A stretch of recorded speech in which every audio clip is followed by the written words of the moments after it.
नमस्कार मित्रों, मैं आपका दोस्त सोनू राज आज फिर हाजिर हूँ सुने और सीखे में एक और प्रेरणादायक कहानी लेकर।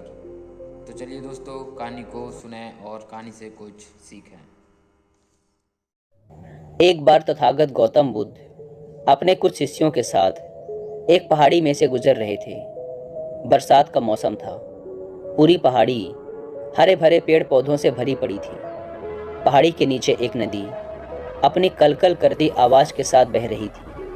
कुल मिलाकर पहाड़ी के आसपास का वातावरण बहुत ही मनमोहक प्रतीत हो रहा था। तभी अचानक गौतम बुद्ध और उनके शिष्यों ने देखा कि सामने से एक इंसान क्रोध भरी अवस्था में पहाड़ी के शिखर की तरफ बढ़ा चला आ रहा है। उसकी आंखें क्रोध से लाल हो रही थी। वह चिल्लाता हुआ आ रहा था, सब नश्वर है, सब झूठ है और सबसे कुरूप है ये जीवन। साथ ही उसकी आंखों से आंसू भी बह रहे थे। तथागत गौतम बुद्ध उस व्यक्ति को देखते ही समझ गए कि यह पहाड़ी के शिखर से कूदकर आत्महत्या करने जा रहा है। इसलिए बुद्ध पहाड़ी के शिखर पर ही खड़े रहे। जैसे ही उस व्यक्ति ने पहाड़ी के शिखर से छलांग लगाने की कोशिश की, बुद्ध ने उस व्यक्ति का हाथ पकड़कर उसे अपनी तरफ खींच लिया। वह व्यक्ति जोर से चिल्लाया, छोड़ो मुझे, छोड़ो, आप होते कौन है मुझे रोकने वाले?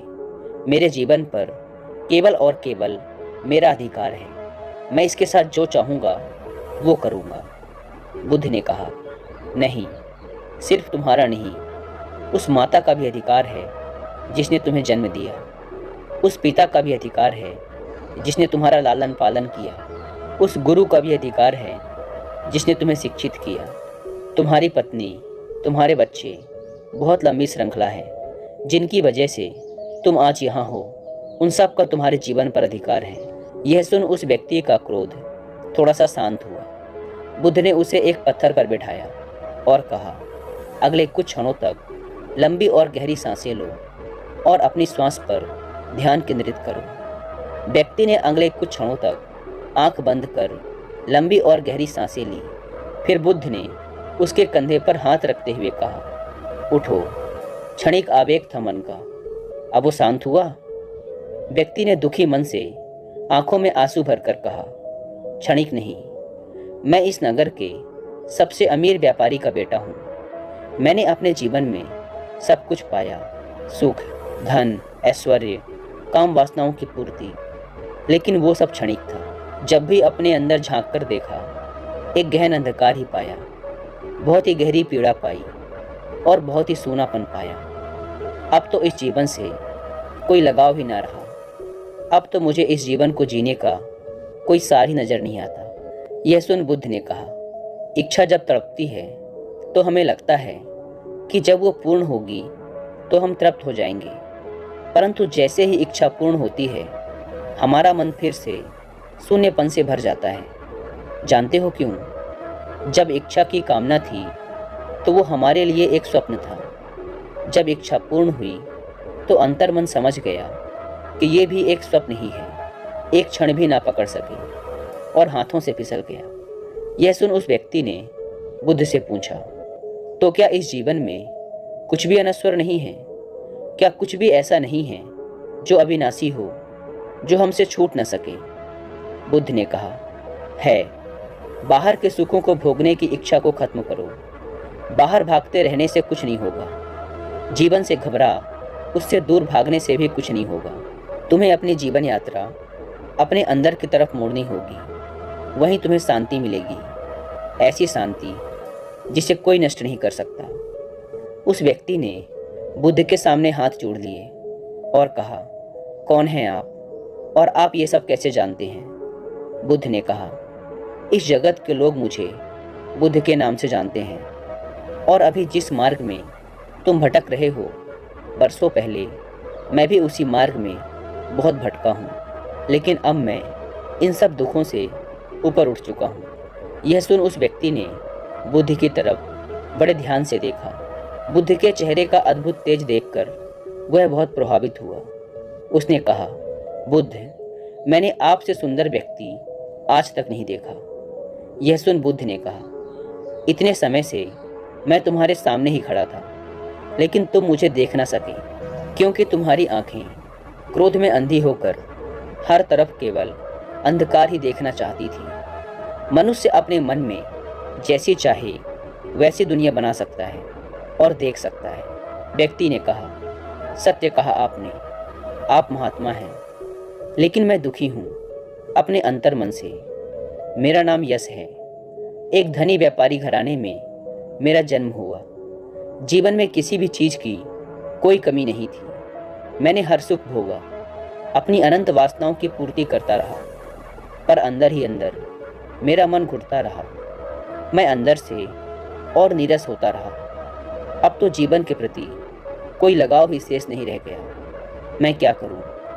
बुद्ध ने कहा, कितने मनुष्य हैं जो कि शारीरिक रोगों से पीड़ित हैं, धन के अभाव से पीड़ित हैं, अन्याय से पीड़ित हैं, पर उतने ही मनुष्य मानसिक रोगों से भी पीड़ित हैं। बुद्ध ने पहाड़ी के चारों तरफ इशारा करते हुए कहा, देखो यश, यह दृश्य देखो। उस व्यक्ति ने पहाड़ी के चारों तरफ बड़े ध्यान से देखा। अब तक उसका मन बुद्ध की बातें सुनकर पूरी तरह से शांत हो चुका था। पहाड़ी के चारों तरफ ध्यान से निहारते हुए उसने कहा, वाह, अद्भुत, कितना सुंदर दृश्य है। बुद्ध ने उस व्यक्ति से पूछा, जब तुम कूदने जा रहे थे तो क्यों तुम इस सौंदर्य को नहीं देख सके? व्यक्ति ने कहा, क्योंकि मैं कुछ भी देखने के लिए तैयार ही नहीं था। मैं तो केवल अपने ही दुखों की प्रतिध्वनि देखना चाहता था। बुद्ध ने कहा, अभी भी आसपास का वातावरण वैसा ही है जैसा पहले था। यह बिल्कुल नहीं बदला, लेकिन तुम्हारी आंखें बदल गई और तुम्हें सब कुछ अच्छा लगने लगा, क्योंकि अभी तुम शांत हो, स्थिर हो। किसी भी चीज़ की अति, फिर चाहे वो सुख की ही क्यों न हो, अंततः वह दुख को ही जन्म देती है। इसलिए मध्य में रहो, तो जो जैसा है वैसा ही दिखेगा। दुख में ना ज़्यादा दुखी हो और सुख में ना ज़्यादा सुखी। हर परिस्थिति में शांत और स्थिर रहने की कोशिश करो।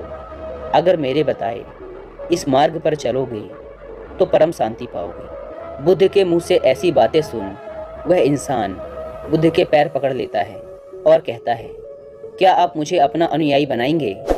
बुद्ध ने कहा, तुम इस नगर के सबसे अमीर व्यापारी के बेटे हो।